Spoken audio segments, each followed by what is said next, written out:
दिसंबर 1992 तक, 43 साल तक, तो वहां बाकायदा मूर्तियां रख के पूजा हो रही थी। तो किस इस्लामिक मान्यता के अनुसार वो मस्जिद हुई, मुझे बता दें। वो मस्जिद थी या बुतखाना? और अगर आप उसके पीछे जाना चाहेंगे वारिस पठान साहब, अरे सुनिए, अरे भाई ये बताइए, 43 साल से वहां बुत परस्ती हो रही थी आपके हिसाब से, तो वो मस्जिद कैसे हुई, पहले मुझे ये बताइए। सुप्रीम कोर्ट ने उसको डिस्प्यूटेड स्ट्रक्चर ढांचा का है।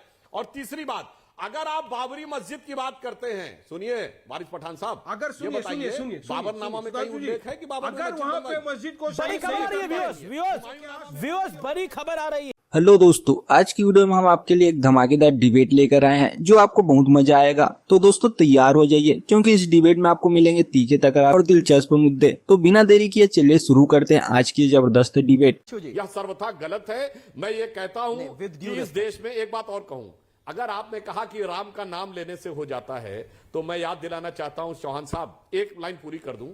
अरे भाई, यहां तो इस देश में तो वो रसखान रह चुके हैं जिन्होंने ये कहा था कि मैं तो इतना बड़ा कृष्ण भक्त हूं कि अगला जन्म पाऊंगा तो ग्वाल बालों के रूप में, पहले तो अगला जन्म बोल दिया था, और अगर पशु बनूंगा तो नंद बाबा की गायों के बीच में, मानुष हो तो वही रसखान बसो ब्रज गोकुल गांव के ग्वारन, और जो पशु हो तो कहां बस मेरो चरोनित नंद की धेनु वजारन। नजीब अकबराबादी ने 500 साल पहले लिखा है, तू सबका खुदा सब तुझ पे खुदा, ओ कृष्ण कन्हैया नंद लाला, अल्लाह हो गनी अल्लाह हो गनी। अब क्या बोलेंगे आप इस पे भाई? इसलिए मैं कहना चाहता हूं कि जो लोग हमको नसीहत देते हैं गंगा जमुनी तहजीब की बात, वो हकीकत में खुद ही इसका पालन नहीं करते। और आज जो ओवैसी ने बयान दिया है, मैं बहुत अदब के साथ ये कहना चाहता हूं, अगर उनके दिल में इतना दर्द है तो ये दर्द दूसरों के दिल में क्यों नहीं होना चाहिए?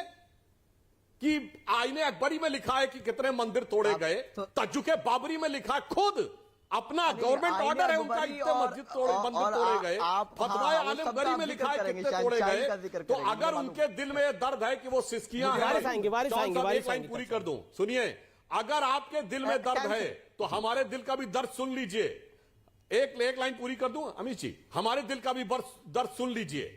यह मैं अटल जी की उस कविता की पंक्ति बोल रहा हूं, मैं वीर पुत्र मेरी जननी के जगती में जौहर अपार, पूछो अकबर के पुत्रों से क्या याद उन्हें मीना बाजार, क्या याद उन्हें चित्तौड़ दुर्ग में जलने वाली आग प्रखर, जब हाय सहस्रों माताएं तिल तिल जलकर हो गई अमर। वो बुझने वाली आग नहीं, वो बुझने वाली आग नहीं, रग रग में उसे सजोए हूं, यदि फूट पड़े विप्लव लेकर कल वह आग तो क्या विस्मय, हिंदू तन मन हिंदू जीवन, रग रग हिंदू मेरा परिचय। अगर आपके दिल में सिस्कियां हैं तो आपके में तो हजारों मंदिरों की लिस्ट है जो आपके गवर्नमेंट ऑर्डर में मुगलिया दौर में, वारिस पठान साहब, जो आपके भाई कहते हैं कि 800 साल हमने इस देश पे हुकूमत की है, आपको पता है? ठीक है, वारिस की लिखा हुआ है आईने अकबरी में, अकबर ठीक है, सुधांशु कि जो अलाउद्दीन खिलजी के जमाने में चित्तौड़ में मंदिर छूट गए थे, वो काट दिए गए, 30,000 लोगों को खड़ा करके गोली मारी गई। तो अगर यहां से सिस्कियां निकलेंगी तो बेहतर है आप भूलिए और हम भी भूलने की तब कोशिश करेंगे, मगर आप कुरेदेंगे जख्म को और उसके बाद कहेंगे आपके दिल में दर्द है, तो ये नाजायज है, और कुरेदेंगे तो दर्द इधर ज्यादा है, यह भी समझ लीजिए। जी वारिस पठान, सिस्कियां सिर्फ एक तरफा क्यों दिखती हैं ओवैसी साहब को? दूसरी तरफ की सिस्कियां क्यों नहीं दिखती? 1990 में कश्मीरी पंडितों को बेघर कर दिया गया था, सिस्कियां क्यों नहीं दिखी? अब तो योगी आदित्यनाथ पूरी कैबिनेट को लेकर कैबिनेट काशी विश्वनाथ जा रहे हैं, बताइए क्या करिएगा? देखिए अमीश भाई, सबसे पहले तो मैं आज कहूंगा 6 दिसंबर है, ब्लैक डे है। आज हिंदुस्तान की अंदर डेमोक्रेसी का कत्ल हुआ था, सेकुलरिज्म का कत्ल हुआ था। आज हमारी बाबरी मस्जिद को शहीद कर दिया गया था, इस काला दिवस से ये। अब सुधांशु भाई की मैंने बहुत देर से बात सुनी, बहुत अच्छे भाषण प्रवचन दिए उन्होंने। मेरी बात अब सुनिए जरा ध्यान से अमीश भाई। हमारा ये मानना है, ये अकीदा है कि एक बार जहाँ मस्जिद थी वो है और हमेशा के लिए रहेगी। अब हम हमारे बच्चों को भी बताएंगे कि वो मस्जिद थी, और सुप्रीम कोर्ट के फैसले का आदर सम्मान करते हैं, मगर supreme court is supreme but not infallible. ये मैं नहीं कहता, सुप्रीम कोर्ट के एक वरिष्ठ जज वर्मा साहब ने कहा था। अब बात रही सांप्रदायिक तनाव फैलाने की, ये वो सब जो यूपी का चुनाव आ रहा है, पोलराइजिंग कौन कर रहा है जरा अमीश भाई? अब्बाजान किसने नाम लिया था जरा बताइए सुधांशु जी। भाईजान चाचा जान कौन बोल रहा है जरा बताइए सुधांशु जी। और दूसरी तरफ जिन्ना को कौन लेकर आ गया था चुनाव के पहले? हम लाए थे, सारे इल्जाम हम पे। अरे हम जा रहे अगर पॉलिटिकल एम्पावरमेंट करने, अगर हम जा रहे मुसलमानों को उनका अधिकार दिलाने, उनको हक की लड़ाई लड़ने, गलत है? एम्पावरमेंट होना चाहिए नहीं होना चाहिए सुधांशु जी? इक्वल हिस्सा मिलना चाहिए नहीं मिलना चाहिए? अगर 7% वाला Yadav chief minister deputy chief minister बन सकता है, तो क्या 19% वाले अपने अंदर से कोई डिप्यूटी सीएम नहीं बना सकते? बना सकते हैं। और हम उनके साथ कांधे से कांधा मिलाकर खड़े लड़ रहे हैं, तो हम लोगों की बातें आपको पकड़ ली जाती है। आप उनके बारे में कभी नहीं बोलोगे जिन्होंने कहा था कि मुसलमान की औरतों को कब्रिस्तान से निकाल के लाएंगे और उनके साथ बलात्कार करेंगे। आप खामोश रहते, खंडन नहीं करते।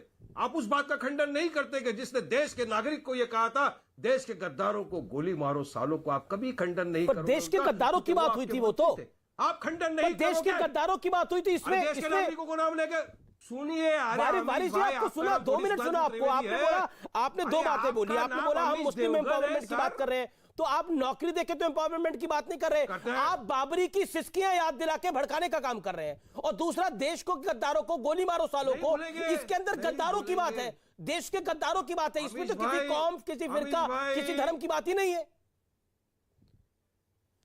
अमीश भाई ना भूले हैं ना भूलेंगे। बाबरी मस्जिद की शहादत को हमारे आने वाली पुश्त भी याद रखेगी कि किस तरह से ये कथा कथित कांग्रेस के राज में हुआ था ना। सेक्युलर पार्टियां भी थी जो आज जाके सेना की गोद में बैठ गई। वही सेना का मंत्री सुधांशु जवाब देना चाहते हैं, बोल रहा है कि तस्लीम रहमानी को मैं लेके आता हूं और हमको गर्व फील हो रहा है। रिजवान अहमद को लेके आता हूं। ठीक है, तो कांग्रेसियों और राष्ट्रवादियों को कहूंगा कि आप जाके बैठ गए ऐसों की गोद में। BJP member of parliament reply. Sudhanshu Trivedi quick rebuttal. Sudhanshu Trivedi 40 second में जवाब। तस्लीम रहमानी। मैं संक्षेप में बोल रहा हूं। अरे भाई, अगर ये उसको बाबरी मस्जिद मानते हैं तो मैं कहना चाहता हूं दिसंबर 1949 से दिसंबर 1992 तक, 43 साल तक, तो वहां बाकायदा मूर्तियां रख के पूजा हो रही थी। तो किस इस्लामिक मान्यता के अनुसार वो मस्जिद हुई, मुझे बता दें। वो मस्जिद थी या बुतखाना?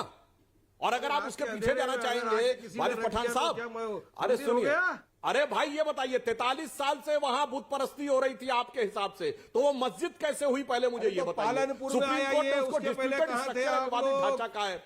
और तीसरी बात, अगर आप बाबरी मस्जिद की बात करते हैं, सुनिए वारिस पठान साहब, अगर सुनिए बाबरनामा में कहीं उल्लेख है कि बाबर मस्जिद को बड़ी खबर आ रही है व्यूअर्स, बड़ी खबर आ रही है, बड़ी खबर आ रही है।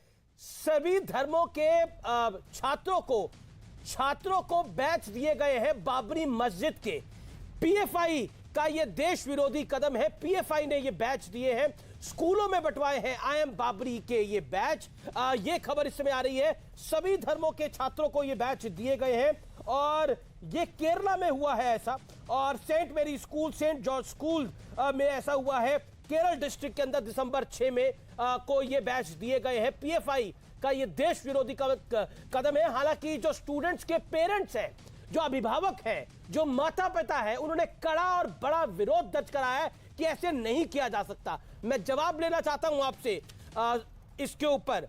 तस्लीम रहमानी, एक तरफ तो कहा जा रहा है कि बीजेपी को उखाड़ फेंकना है, बटना मत इस समय। समाजवादी पार्टी के सांसद ये कह रहे हैं, ओवैसी याद दिला रहे हैं एजेंडा, और पीएफआई छोटे बच्चों को नहीं छोड़ रही, और जो भारत माता की जय कर रहा है वो मुसलमान नहीं है।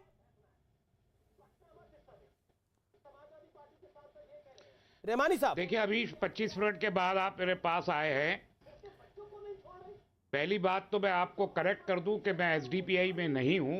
1-1.5 महीना पहले मैं छोड़ चुका हूं। पीएफआई और एसडीपीआई को लेके मुझे उसका प्रवक्ता मान के बराए करम कोई सवाल ना करें। पर आपको लगता है ये सही है या गलत है? तौर पे कहना मैं सवाल बड़ा सीधा पूछा हूं, ये मैंने तो पूछा ही नहीं आपको बतौर प्रवक्ता, बतौर हिंदुस्तानी ये सही है गलत? आ रहा हूं ना।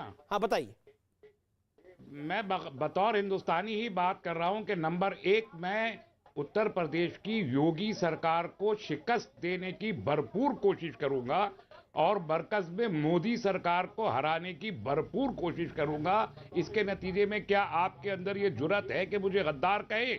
और अगर है तो आप कहते रहे, कोई फर्क नहीं पड़ता। कौन आपको गद्दार कहे? अपोजिशन का राइट है। अगर आप, लेकिन ये राइट किसी के पास है? कोई बोले कि मुसलमान एक तरफ, मुसलमान एक तरफ आके वोट डाले और जो बीजेपी के साथ जाएगा वो सच्चा मुसलमान भी नहीं है। त्रिवेदी की तरह अनइंटरप्टेड बोलने का मौका देंगे। मैंने तो सबको अनइंटरप्टेड दिया, लेकिन सवाल का जवाब नहीं दिया। केरल के सवाल पे आपने डब्बा गोल कर दिया। आप मुझे नहीं दे रहे ना, आप मुझे नहीं दे रहे। बोलिए।